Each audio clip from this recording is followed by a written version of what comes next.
박자 쉬고 갈게요. 하나, 둘, 셋. 날마다 숨쉬는 순간마다 내 앞에 어려운 일 보내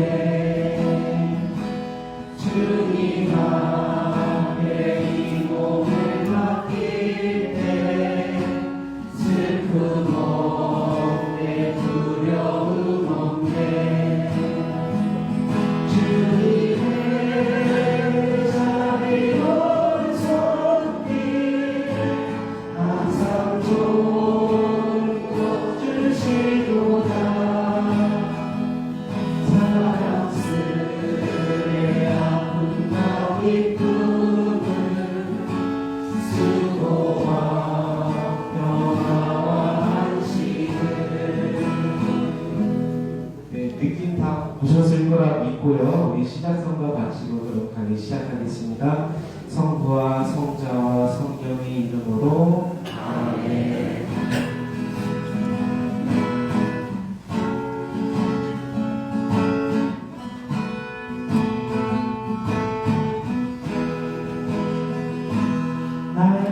날마다 숨쉬는 순간마다 내 앞에 어려운 일 보내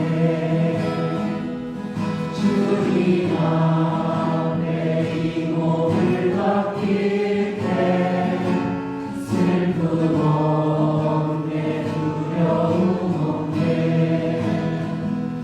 주님의 자비로운 손길 항상 좋은 것 주시도다 사랑스레 아픔과 기쁨을 수고와 평화와 안식을 성부와 성자와 성령의 이름으로 아멘.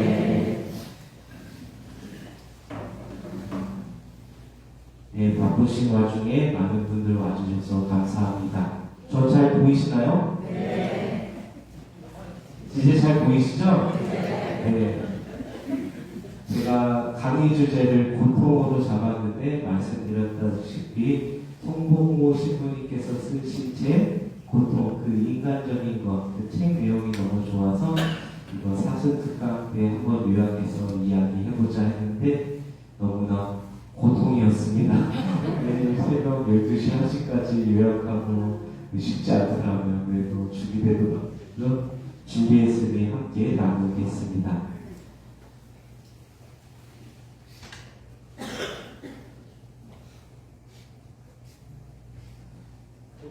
고통은 인간적이다 라는 말이 있어요. 내가 이렇게 불안하네요.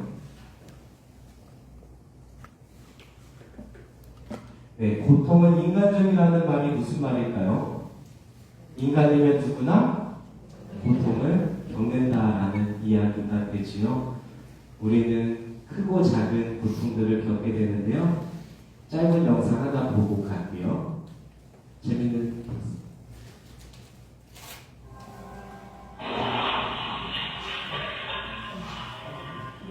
더운 날씨에 차에 탈취 스프레이를 넣어서 자동차 유리가 깨졌어요.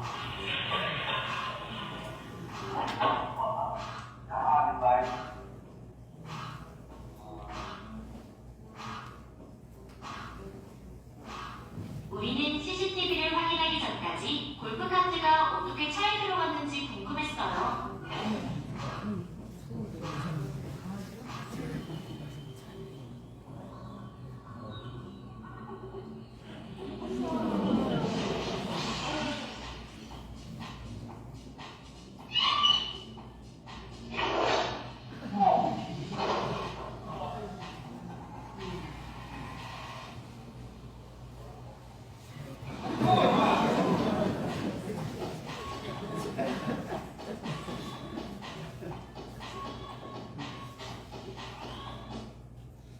네, 우리 영상 보러 온 시간 아니니까 짧게 봤고요. 저 중에 누가 제일 고통스러울까요? 네? 먹을 거 뺏긴 사람이요?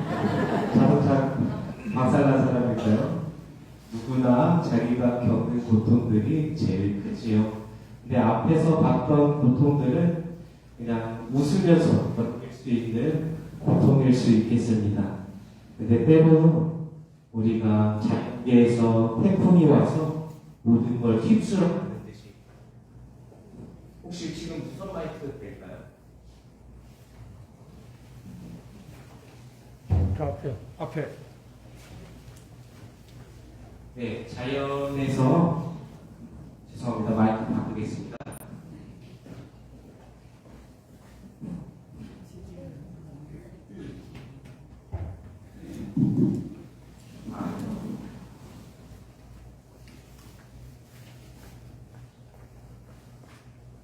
네, 자연에서 태풍이 와서 모든 것을 쓸어갈 때도 있고 또 눈물어가 휘몰아쳐서 우리를 힘들게 할 때도 있고 홍수로 또 많은 것을 쓸어갈 때가 있습니다.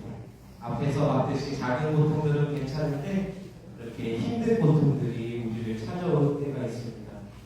최근에 서울교구 송재영 야구부 신부님께서 돌아가셨습니다. 정말 제가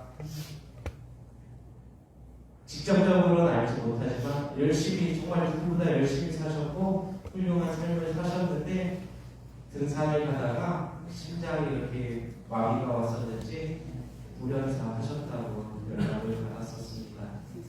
신부님의 죽음과 그 가족들의 고통 그리고 그 본당 신자들은 또 갈졸지 자기들의 신부님을 잃어버린 그 고통을 누가 알겠습니까? 또 새벽 미사를 열심히 다니시던 4명의 자매님이 매일매일 새벽 미사를 다니셨는데 하교부에 몇 년 전에 얘기 들은 건데 교통사고로 돌아가셨다는 이야기를 들은 적도 있습니다. 열심히 하느님을 믿고 사는데 왜 이런 고통들이 찾아오는지 우리는 참 모르겠습니다. 이렇게 크고 정말 우리가 감당할 수 없는 고통들이 찾아올 때 우리가 던지는 질문은 이것입니다. 왜? 어째서? 나에게? 하느님 왜 저에게 이런 고통을 주십니까? 라고 물어볼 수밖에 없습니다. 욥도 어찌하여 고달픈 자에게 빛을 주시며 괴로운 자에게 생명을 주시는가 하면서 자신의 고통을 비관하는 모습을 성경에서 보여줬습니다. 불교에서도 인생은 고다, 인생은 고통이다 라고 얘기하면서 인생에 우리는 그냥 삶의 고통의 연속을 살아갈 수밖에 없는 존재라고 말합니다. 또 코엘렛을 보면 허물로다, 모든 것이 허물로다, 모든 것이 불행하고 인간들을 참 힘들게 한다 라고 코엘렛 저자는 이야기합니다. 하지만 코엘렛 저자가 이야기하는 것은 이렇게 허무하고 고통스러운 세상에 하나님 한 분 바라보며 살아야지, 안 그러면 우리가 정말 허무하지 않겠느냐 이런 얘기를 합니다. 예수님께서도 말씀하셨습니다. 누구든지 내 길을 따르려면 십자가를 지고 나를 따라야 한다. 우리에게는 늘 고통이 있을 수밖에 없는데 두 가지죠. 이 고통을 잘 받아들이고 견디는 사람은 성숙한 모습을 보이고 고통을 피하기만 하는 사람은 불행한 삶을 살 수밖에 없습니다. 오늘 이 시간 고통은 왜 오는 거고 그 고통은 무엇인지 한번 돌아보는 시간 같고요. 고통 앞에서 인간의 모습은 어떠한 모습인지 그리고 그 안에서 하느님은 또 어떠한 모습인지 한번 생각하는 시간 갖겠습니다. 그리고 마지막으로 그러면 고통은 우리를 어떻게 잘 받아들일 것인지 생각해보는 시간 갖도록 하겠습니다. 첫 번째, 고통의 원인과 이해입니다. 성경에서는 말합니다. 고통은 인간의 죄로부터 시작됐다고. 우리가 예를 들어 금은방을 털었어요. 가다가 넘어졌어요. 그러면 무슨 생각을 할까요? 내가 죄 지어서 그래 라고 생각하기 쉽잖아요. 고통의 근본적인 원인은 우리가 지은 죄, 그릇된 행위들 때문에 일어난다 라고 이야기를 합니다. 아담과 하와가 어디 살았어요? 에덴 동산에서 하느님과 행복하게 살았습니다. 고통도 없었고 정말 행복하게 살아갔는데 뱀이 유혹을 해서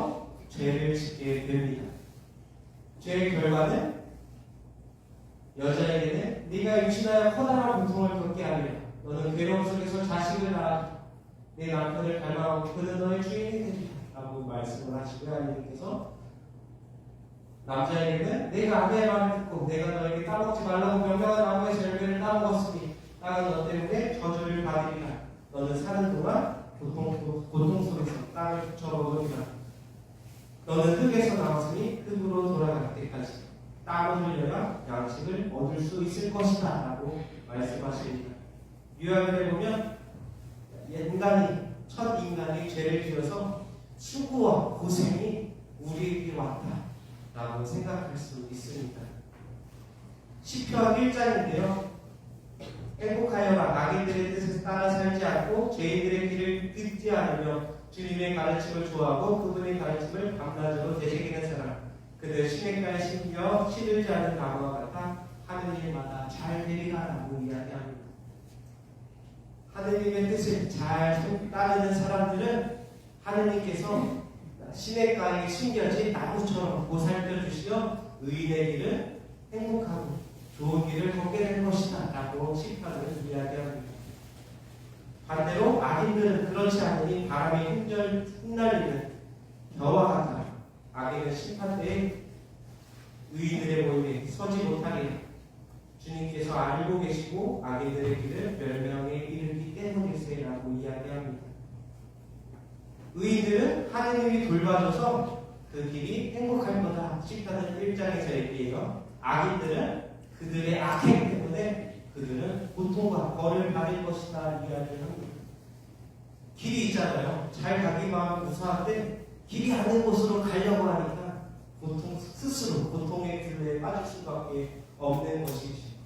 근데 우리의 고통은 죄로만이라고 생각할 수 없습니다. 왜요? 나는 죄진 거 없는데 죄가 지금 고통받을 때 있는데요. 의인들이 겪는 고통은 뭘까요? 우상에 비우신 분들, 정말 하느님의 뜻에 따라 열심히 살았는데 오상도 받고 동료 수사님들한테 그런 모함과 박해를, 시기, 박해를 엄청 받았습니다. 우리 순교자들도 하느님을 믿는다는 이유 때문에 엄청난 고통을 받았습니다. 이거는 자신들의 죄로 설명이 안 되는 부분인데요. 그래서 고통의 두 번째 원인은 조상들의 죄로 넘어갑니다. 하느님께서 이야기하셨습니다. 주님은 자비롭고 너그러우신 분이라서 천대에 이르기까지 자애를 베풀며 죄악과 악행과 잘못을 용서합니다. 그러나 벌하지 않은 채 내버려 주지 않고 조상들의 죄악을 아들, 손자까지 거쳐 3대, 4대까지 벌합니다. 내가 정말 죄질도 많지 않은 것 같은데 왜 이렇게 고통이 심해요? 아, 우리 조상들의 죄가 있구나. 이렇게 또 설명하는 것이 있습니다. 쉽게 생각하면 아버지가 도박에 빠졌어요. 집 재산을 다 날라먹고 빚이 어마어마하게 많아졌어요. 그러면 그 빚은 누구한테 되물리게 될까요? 자식에게 되물리게 됩니다. 근데 좀 억울하지 않아요? 아버지가 지은 죄를 내가 왜 받아야 되나요? 예전에 한때 가정 치유기도 이런 비슷한 일을 했습니다. 내 아비, 어미, 조부, 조모, 가족, 친척 그리고 나를 아는 모든 이의 죄가 내게 오지 않고 비켜가게 해 주십시오. 이 기도 요즘 바칠까요? 안 바칠까요? 바치고 싶어요? 안 바치고 싶어요? 죄가 온다는데요? 요즘 교회에서는 가계 치유 기도를 금하고 있습니다. 왜요? 부모님의 죄는 부모님에서 끝난다. 다음 성경에 잘 나와 있어요. 너희는 어찌하여 이스라엘 땅에서 아버지가 신포도를 먹었는데 자식들이 이가 씨가 나서 숙담을 말해야 되느냐? 죄지은 장모님 외에는 아무도 죽을 까닭이 없다. 죄지은 자만 죽는다. 아들은 아버지의 죄값을 짊어지지 않고 아버지는 아들의 죄값을 짊어지지 않는다. 의인의 의로움은 그 자신에게 돌아가고 악인의 죄악도 그 자신에게만 돌아간다.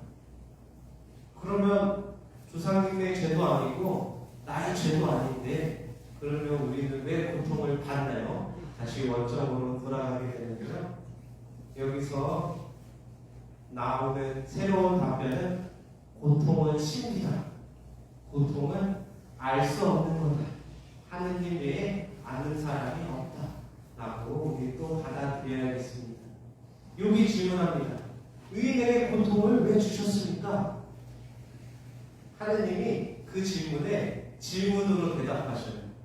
너는 내가 땅을 세울 때 너는 어디 있었냐? 누가 그 치수를, 땅의 치수를 정했냐? 누가 문을 닫아 바다를 가두었냐? 너는 바다의 원천을 가보고 10년을 본 적이 있느냐? 빛이 머무르는 곳으로 가는 길이 어디냐? 또 어둠의 자리는 어디냐? 누가 하늘의 별들을 규칙을 정했느냐? 너는 알지 못하지 않냐? 그래도 나는 안다. 왜 까부냐? 이렇게 말씀하시지요. 그런 걸 보면은 우리는 옹기장이 손에 든 진흙과 같습니다. 진흙이 높아요? 옹기장이가 높아요? 옹기장이가 높죠. 진흙은 옹기장이가 만드는 대로 가야 될 뿐입니다. 저 이런 모양으로 만들어져야 되는데 왜 이런 모양으로 만들어지나요? 옹기장이는 뭐라 그래요? 진흙아, 너에게 더 좋은 방향으로 가는 거니까 그냥 가만히 있어. 저 가만히 있고 싶어요. 왜 저를 괴롭게 물 묻히고 불리시나요? 너가 아름다운 도자기가 되는 과정이야 라고 말할 수도 있겠습니다. 진흙은 옹기장의 뜻을 모릅니다. 우리는 보통 하느님의 그 신비를 이해하지 못하는 사람들입니다. 요한복음 9장입니다. 스승님, 누가 죄를 지었기에 저희가 눈먼 사람으로 태어났습니까? 저 사람입니까? 그게 부모님입니까? 이스라엘 백성은 장애가 생기면 죄 때문에 그래 라고 생각을 했답니다. 근데 예수님께서는 이렇게 대답하십니다. 저 사람이 지은 죄도 아니고 그 부모가 지은 죄를 지은 것도 아니다. 하느님의 일이 저 사람에게 드러나려고 그리 된 것이다. 운명의 주인은 하느님이십니다. 우리가 고통을 너무 괴롭고 이해가 안 되지만 그저 하느님께서 하시니 우리는 그저 하느님 뜻대로 해달라고 그저 신비로만 머물 수밖에 없는 수동적인 자세에 있는 사람들이기도 합니다. 고통의 네 번째 원인과 의미가 있습니다. 고통은 시험이라는 겁니다. 무슨 시험이냐? 고통은 우리를 시험하고 견책하기 위해 주어진 것이고 인간을 정화시키고 단련시키기 위해 주어진 것이라고 합니다. 돌아온 탕자의 비유에서 아들이 흥청망청 돈을 쓰던 아들이 왜 작은 아들이 아버지 집으로 돌아가게 되었나요? 굶어 죽을 지경이 되니까, 너무 배가 고파서 고통스러우니까 하느님을 다시 찾듯이 고통은 하느님이 우리에게 주는 시험, 나에게 돌아오라고 이야기하는 시험이다라는 생각도 있습니다. 호세아서에서 얘기하시 하느님께서 이 백성은 괴로움을 찾다 못해 마침내 나를 애타게 찾게 되리라. 이스라엘 백성이 우상숭배를 하면서 하느님을 섬기지 않을 때 나라가 분열되고 백성들은 바빌론으로 끌려가 엄청난 고통을 받습니다. 그래도 하느님이 그 고통을 내두는 건 나를 찾을 때까지 내두셨습니다. 히브리서에서는 이렇게 얘기합니다. 여러분의 시련을 훈육으로 여겨 견디어내십시오. 하느님께서는 여러분을 자녀로 대하십니다. 아버지에게 훈육을 받지 않은 아들이 어디 있습니까? 훈육받지 않는다면 여러분은 사생아지 자녀가 아닙니다. 어떻게 보면 고통은 하느님께 사랑받는 자녀이기 때문에 받는 시험이다라는 개념도 있습니다. 신앙인에게 고통이란 하느님 사랑의 계획 안에서 주어진 것이니 잘 받아들이라고 많은 의인들과 성경으로 이야기하고 있습니다. 묵시록에서는 내가 사랑하는 사람들 나는 책망도 하고 징계도 하고 그러므로 열성을 다해서 회개하라 호소합니다. 고통의 마지막 원인으로 대속 개념도 나옵니다. 대속, 대신 속죄한다라는 개념입니다. 내가 고통을 받음으로써 누군가에게 이익이 된다는 이야기입니다. 약간 가족 심리학 쪽 용어인데 대속의 개념을 잘 설명하는 것 같아서 잠깐 듣고 가겠습니다.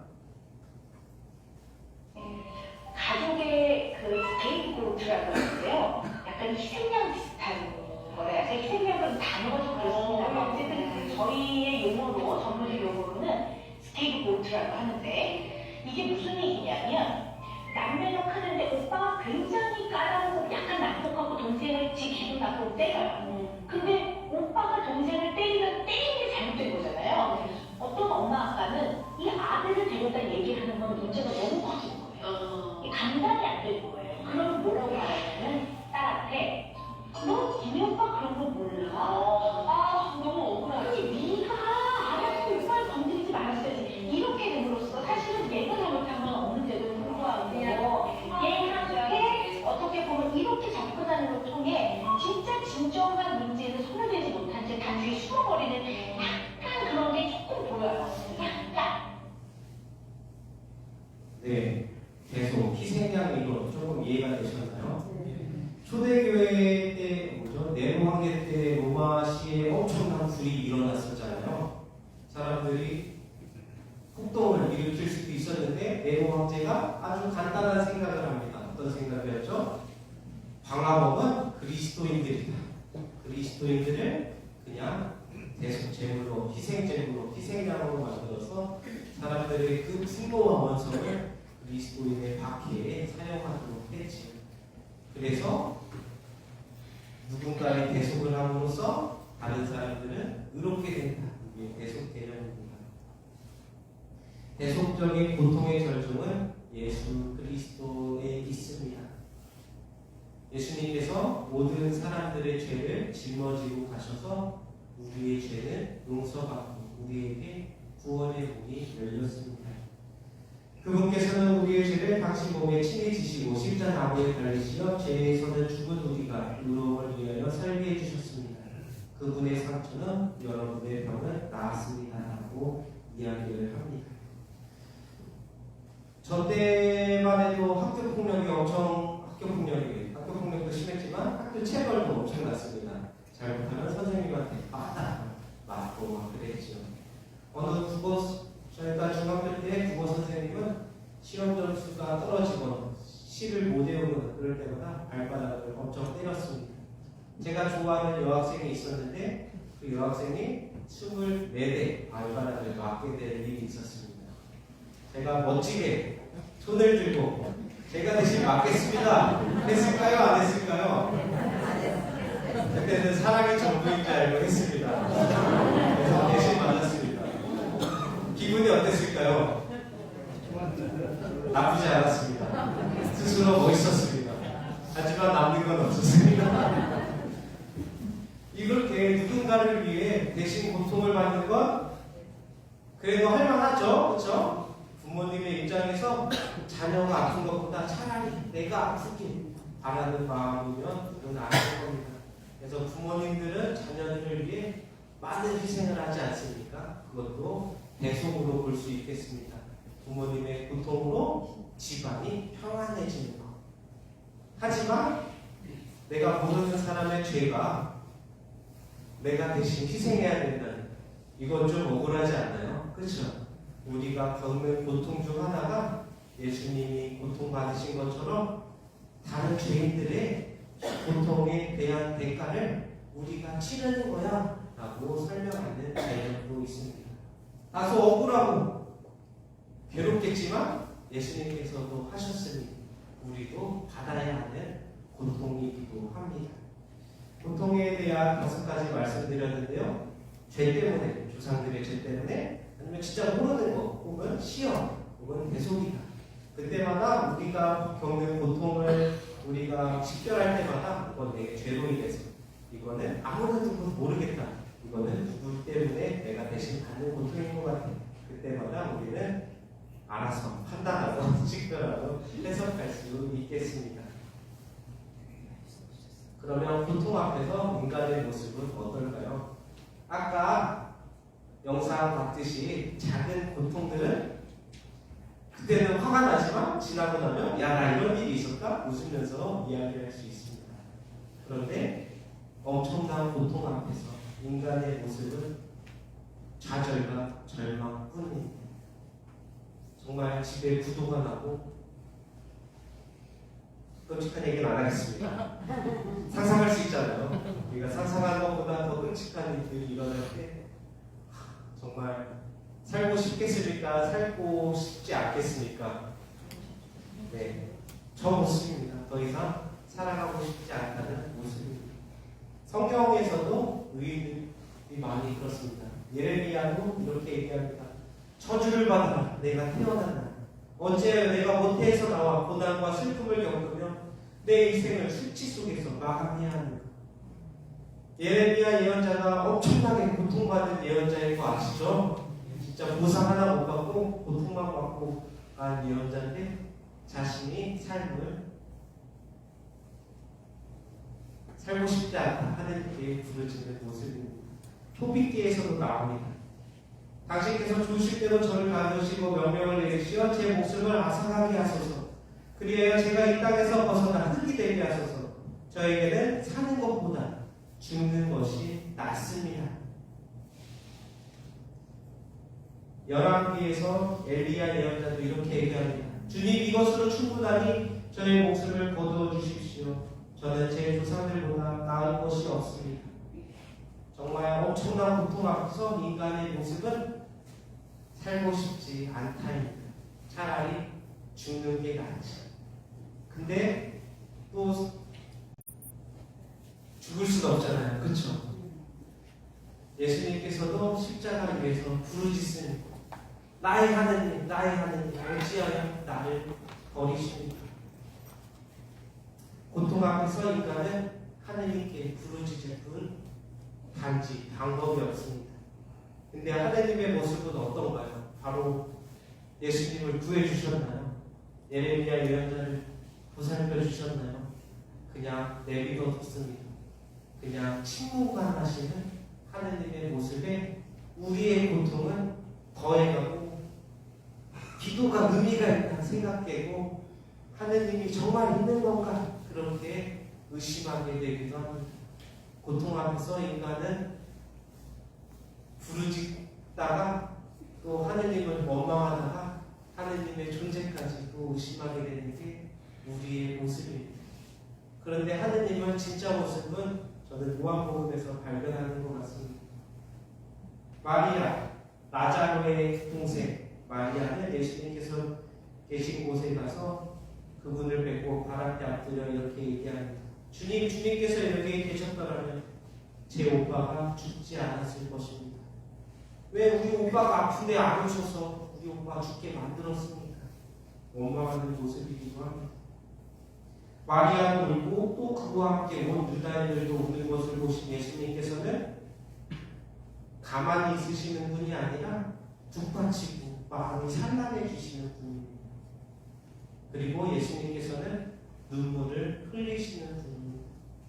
우리의 고통에 아무런 무관심이 아니라 우리는 알지 못하지만 예수님께서는 우리의 고통을 보시고 그저 우리와 함께 눈물을 흘려주시는 분이시라는 것 우리는 잊지 않았으면 좋겠습니다.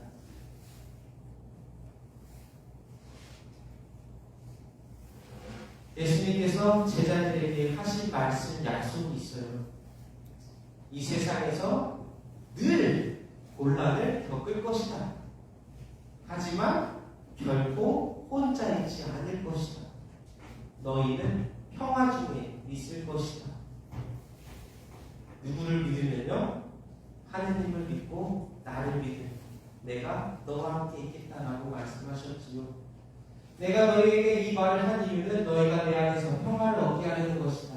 너희는 세상에서 고난을 겪을 것이다. 그러나 용기를 내어라. 내가 세상을 이겼다. 예수님처럼 진짜 모진 매, 모진 욕, 모진 억울함 받은 사람은 없을 거라 생각합니다. 하지만 그냥 도살장에 끌려가는 어린 양처럼 묵묵히 하느님의 뜻이건 하느님께서 알아서 해주시겠건 나는 옹기장이의 손에 든 진흙이니 하느님께 맡깁니다 라는 마음으로 사시면서 내가 세상을 이겼으니 너희도 용기를 내어라 라고 우리에게 용기를 불어넣어 주시는 분이십니다. 성경에서 자주 나오는 구절입니다. 두려워하지 마라. 구약에서 천사적 존재가 사람에게 나타났을 때 했던 얘기고 예수님께서 배에 타서 어둠 속에 있는 배에 풍랑을 맞은 제자들에게 나다 두려워하지 마라 라고 말씀하시고 많은 구절이 얘기하는데요. 재밌는 게 성경에서 두려워하지 마라라는 구절이 몇 개인지 아시나요? 365개라고 합니다. 예수님께서는 매일매일 고통 속에 사는 우리들에게 하시는 말씀으로 두려워하지 마라. 제자들이 배에 타서 풍랑을 맞았어요. 고통스러워요? 안 고통스러워요? 고통스럽죠. 앞은 안 보이고 죽을지도 모르겠고 괴롭고 근데 거기서 예수님이 두려워하지 마라. 그 고통 속에서 예수님께서 우리에게 다가오시는 모습과 보여주십니다. 예수님께서는 우리의 고통에 남몰라하는 분이 아니라 우리의 고통을 아시고 우리와 함께 눈물을 흘리시면서 용기를 북돋아주시는 분이라는 것을 믿고 고통 중에 기도하셨으면 좋겠습니다. 마지막으로 고통을 어떻게 해결할 것인가 보겠습니다. 고통이 해결이 될까요? 고통은 해결이 안 됩니다. 고통은 우리 인간적인 것이어서 산다는 것은 어떻게 보면 고통과 함께 한다는 겁니다. 고통이 없으려면 죽어야 고통은 없는 것 같습니다. 고통은 다만 받아들이느냐 받아들이지 않느냐의 대상인 것 같습니다. 그러면 우리는 고통을 어떻게 받아들일 수 있을까요? 고통을 일단 부정적인 게 아니라 긍정적인 것으로 바라보면 좋을 것 같습니다. 고통은 삶의 원동력이라고 합니다. 앞에 열대어들 보이시죠? 어느 물고기인지 몰라서 마늘 열대어를 갖고 왔는데 어느 열대어는 진짜 좋은 수질에 좋은 환경에 운반을 하려고 아무리 좋은 이렇게 시스템을 갖추고 운반을 해도 도착하면 다 죽어 있었습니다. 그래서 이거를 어떻게 하면 이 열대어들을 다 살려서 여기까지 와서 팔 수 있을까를 고민했던 사람들이 여기에다가 뭘 하나 넣었어요. 뭘 넣었을까요? 열대어를 잡아먹는 물고기를 넣었습니다. 그렇게 해서 운반을 했더니 열대어도 살아있고 이 물고기를 잡아먹는 물고기도 살아있었습니다. 고통이 없을 때는 애들이 삶에 의욕도 없어서 그냥 죽어갔는데 삶에 긴장감이 있으니까 어떻게든 살려고 빠둥빠둥 치면서 그 멀미를 이겨내고 먼 곳까지 갔다는 이야기가 있습니다. 어떻게 보면 우리에게 늘 주어지는 고통들이 괴롭고 힘든 건 맞지만 우리를 살아가게 하는 원동력이 될 수도 있습니다. 또 고통은 성장에 있습니다. 성장시키는 역할을 합니다. 번데기에서 나비가 되는 과정이 있습니다. 그렇죠? 어느 사람이 번데기를 보고 번데기에서 이제 나오려는 나비가 이제 번데기 고치를 뚫는 모습을 이렇게 봤어요.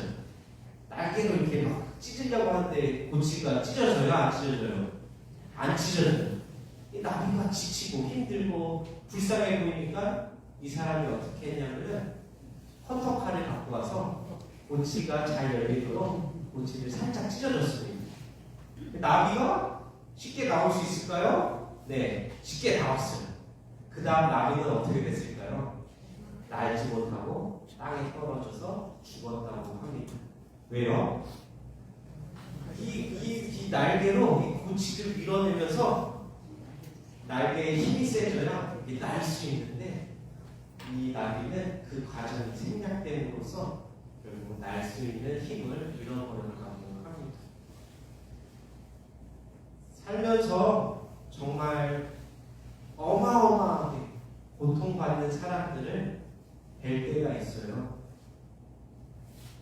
어떻게 이겨냈을까? 또 신기하지만 그분들을 보면 우리 내공이라고 얘기하잖아요. 내면의 힘이 장난이 아닙니다.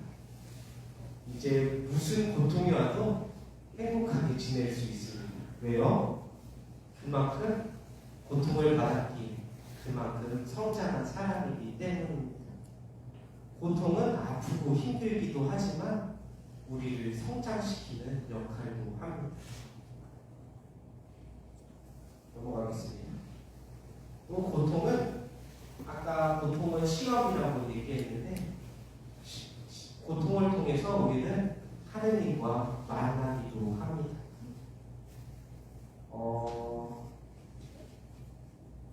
제 이야기는 좀 그러니까 오늘 아침에 강원도에 팔았던 이기현 베드로 주교님 얘기를 하겠습니다. 이기현 베드로 주교님이 군종 때 홀로 지내려니 얼마나 외롭겠습니까? 그 젊은 신부가, 그렇죠?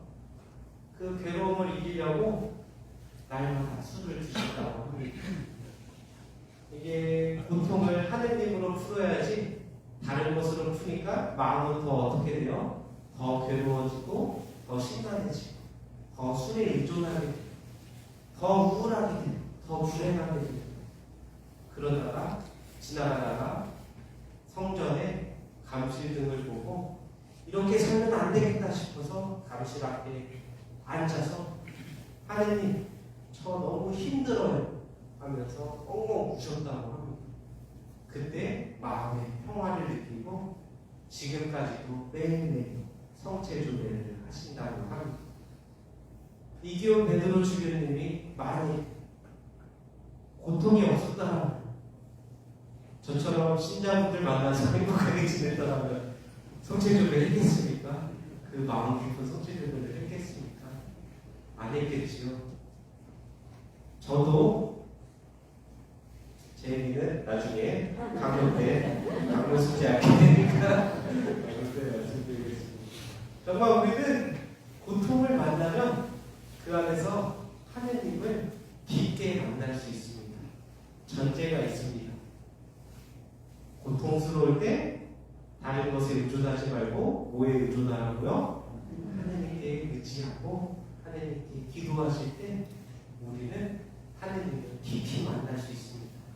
하느님을 깊이 만날 때 우리는 참으로 행복할 수 있습니다. 고통은 귀머거리에게 알아듣도록 만드는 하느님의 확성기이기도 합니다. 여러분들도 잠깐 물질적으로 혹은 이성적으로 남녀 간의 이성으로 행복했던 순간을 생각해 보십시오. 물론 신앙이 깊은 분들은 하느님 감사합니다 하면서 하느님 기도드리는 사람도 있겠지만 대부분 어떻게 해요? 와 여기 정치 좋다. 와 이거 되게 맛있다. 하느님이 있어요 없어요? 없습니다. 그 순간은. 그렇죠? 그러기가 쉬운 인간입니다. 근데 우리가 고통스러울 때 너무 힘들어서 못 버틸 때 찾는 분이 바로 하느님이지.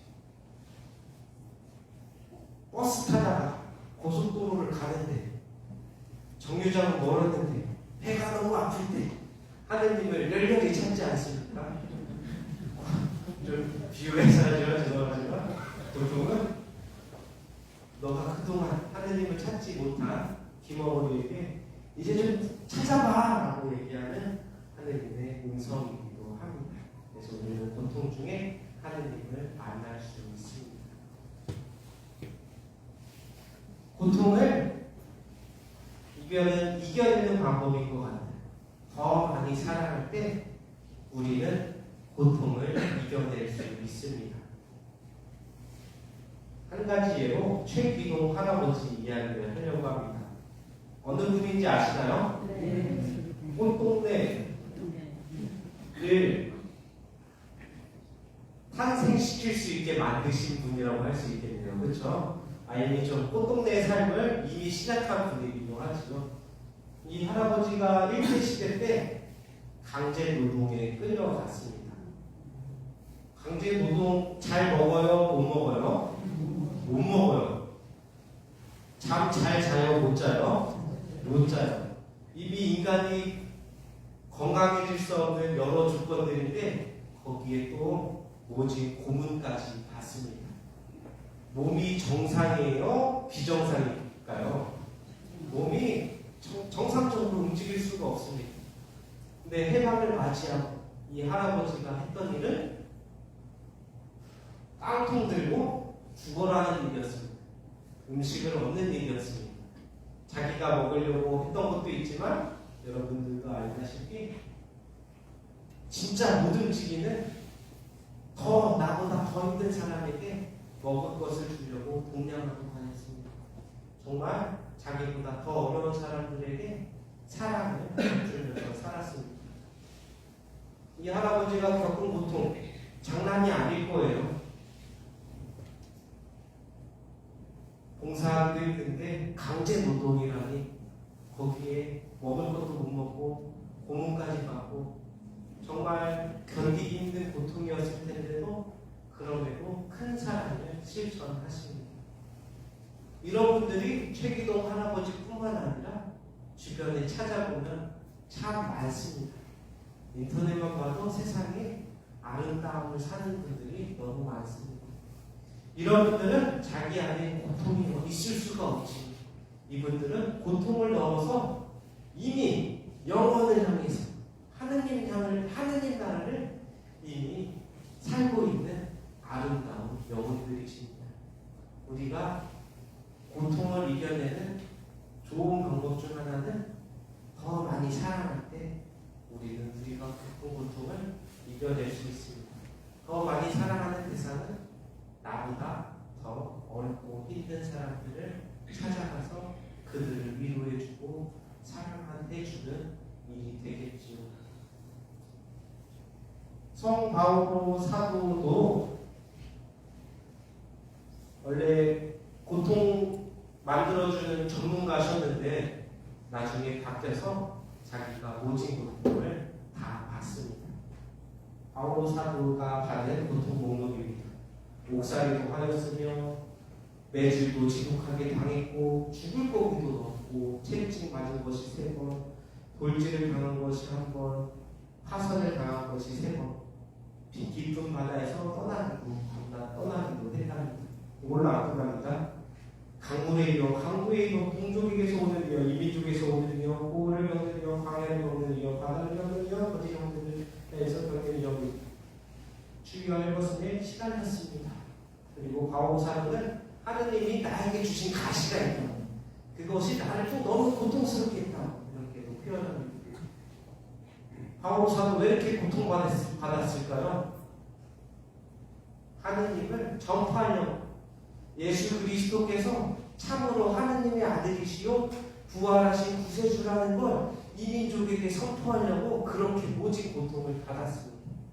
근데 바오 사도께서 하신 말씀은 저는 너무 괴로웠어요가 아니라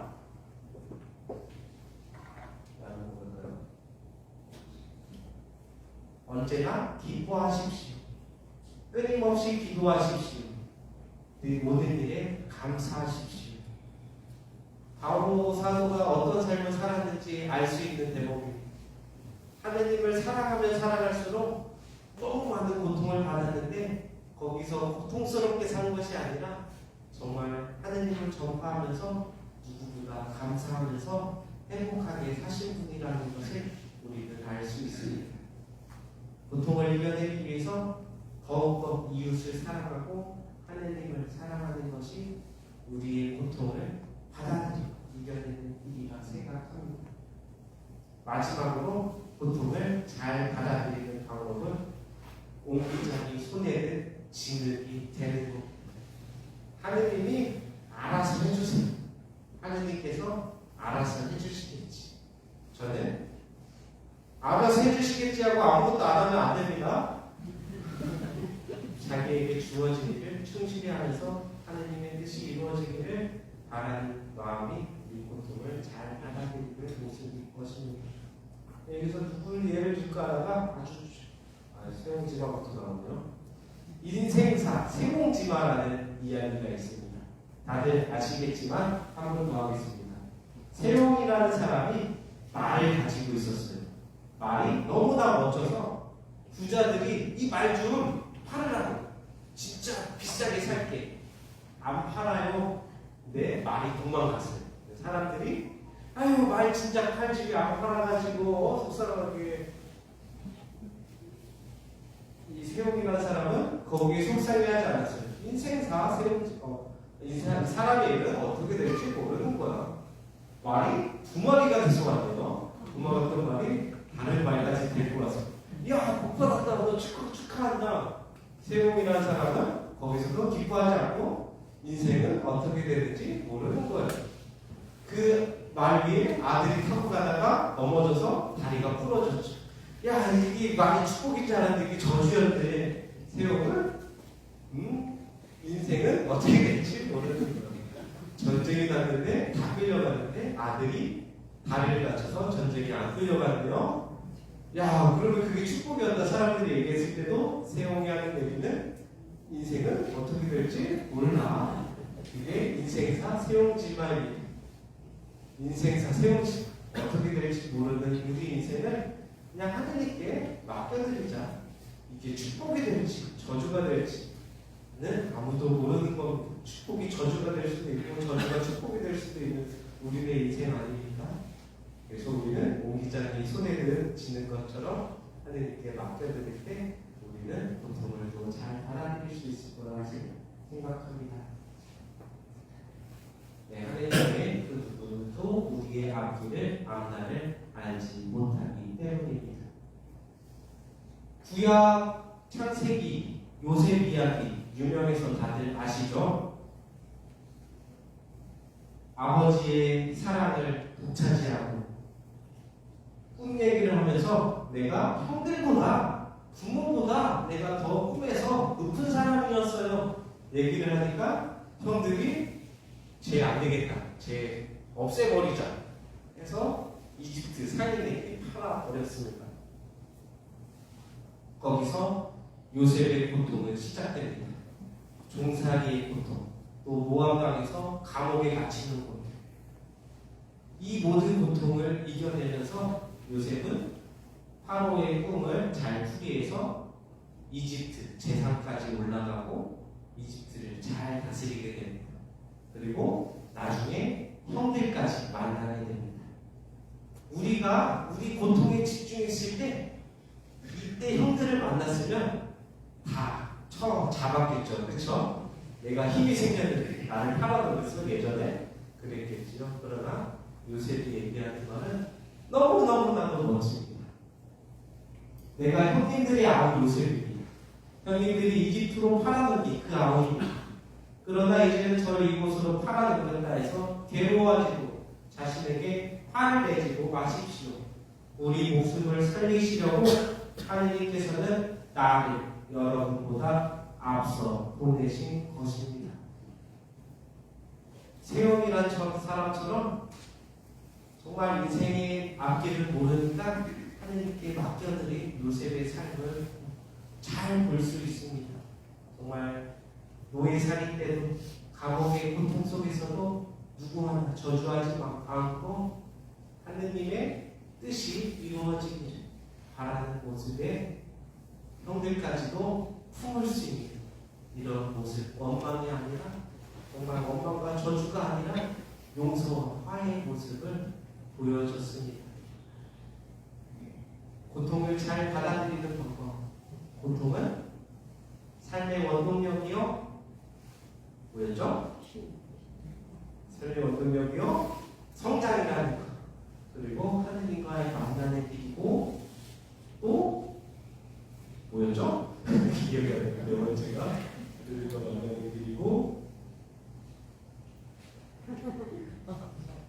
네? 다반사요? 감사. 네.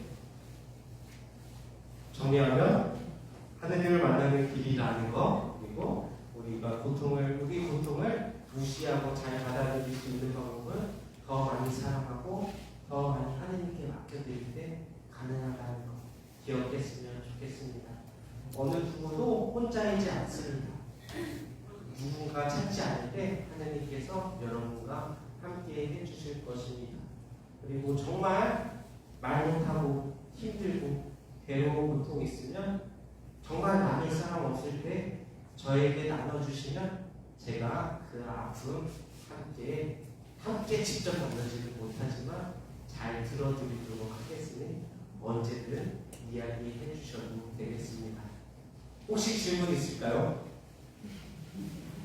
네. 이렇게 질문이 없을 때는 두 가지라고 합니다.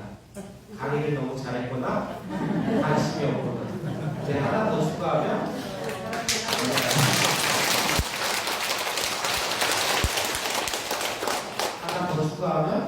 강의가 빨리 끝나야 내가 질문하면 길어지니까 사람들을 배려하는 차원으로 우리는 질문을 안 할 수 있죠.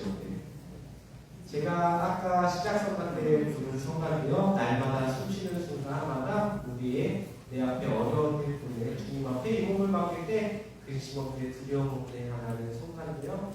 정말 우리의 앞길마다 돌봐주시고 우리 어려움 아시는 하나님께 자주자주 기도하는 사람 됐으면 좋겠습니다. 질문 없으니 마침 기도로 마침 성가 날마다 숨쉬는 순간마다 2절, 3절 부르고 마치도록 하겠습니다. 오셨으니 그래도 강복은 받아야겠죠? 네. 마침 성가하고 강복 드리겠습니다.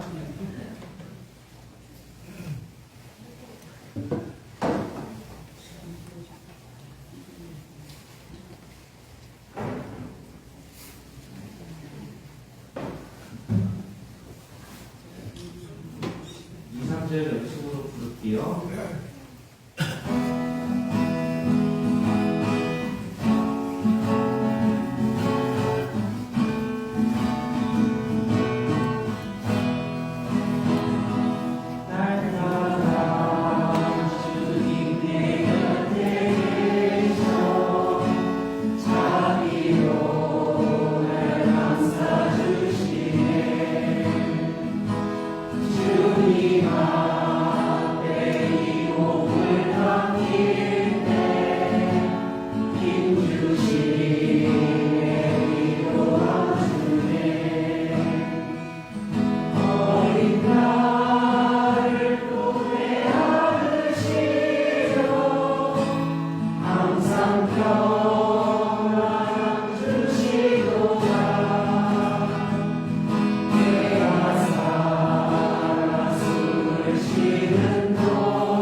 수고하셨습니다.